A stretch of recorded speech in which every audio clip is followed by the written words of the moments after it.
Hello বন্ধুরা, good morning. কেমন আছো সবাই? আশা করছি ভালো আছো। তো দেখো সকালবেলার দিকে রান্নাবান্না হচ্ছে আর এখন বাজে ওই 5:30 মতো। তো এখন থেকে ব্লগটা স্টার্ট করলাম। আর কড়াইতে তেলটা কি মনে হচ্ছে, আমার তো মনে হচ্ছে মানে ক্যামেরাতে দেখে জল, কিন্তু না, ওটা তেলই। তো যাই হোক, আজকে আর মানে উঠতে একটু দেরি হয়ে গেছিলো। মানে সকালে যেসব রান্না করি, ভাত তরকারি, তো এগুলো রান্না করার সময় নেই। তো সেই জন্য লুচি করে দিচ্ছি, একটু সাদা আলুর তরকারি করে দেবো আর ডিম সেদ্ধ। তো এইটাই হাজব্যান্ড মানে টিফিন নিয়ে যাবে আর কি। আর এদিকে আমি এদিকে লুচি ভাজছি। আর আমার একটা খুব মানে খারাপ অভ্যেস বলতে পারো, যে সকালবেলা উঠে মানে সকালে হোক আর দুপুরে হোক, ঘুম থেকে উঠে যেন কারোর সাথে কথাই বলতে ইচ্ছা করে না। তো তারপরে আস্তে আস্তে ঠিক হয়ে যায়। তো আমি কেন জানি না, তো মানে মুডটা মনে হবে যে কি মানে কোনো রাগ টাগ হয়েছে, এরকম কিছু একটা মনে হবে।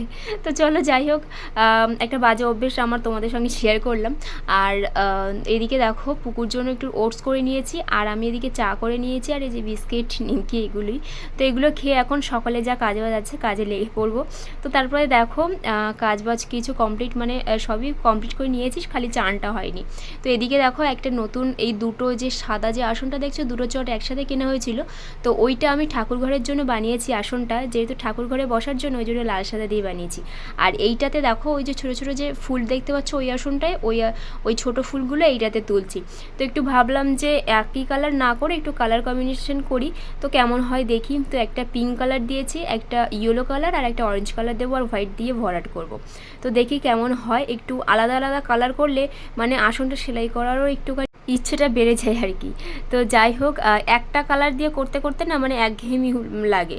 তো সেই জন্য তো তারপরে হাজব্যান্ড বাড়ি আসলে মানে খেয়ে দিয়ে একটু রেস্ট নিয়ে তারপরে এই যে কাকাদের বাড়ি এসছি। আর যেহেতু বুধবারে রাধা অষ্টমী, তো সেই জন্য সব মানে গোছন গাছন চলছে আর কি, সেই তোড়জোড় চলছে।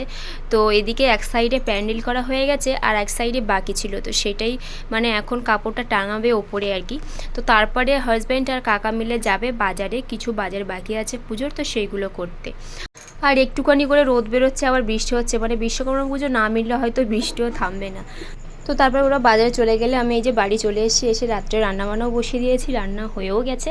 আর এখন এই জামা কাপড়গুলো ভাঁজ করব। তো চলো আজকের মতো ভিডিওটা এখানেই শেষ করলাম, দেখা হবে একটা নতুন ভিডিওর সঙ্গে। ততক্ষণ তোমরা সবাই সুস্থ থেকো, ভালো থেকো। তো আজকের মতো সবাইকে গুড নাইট।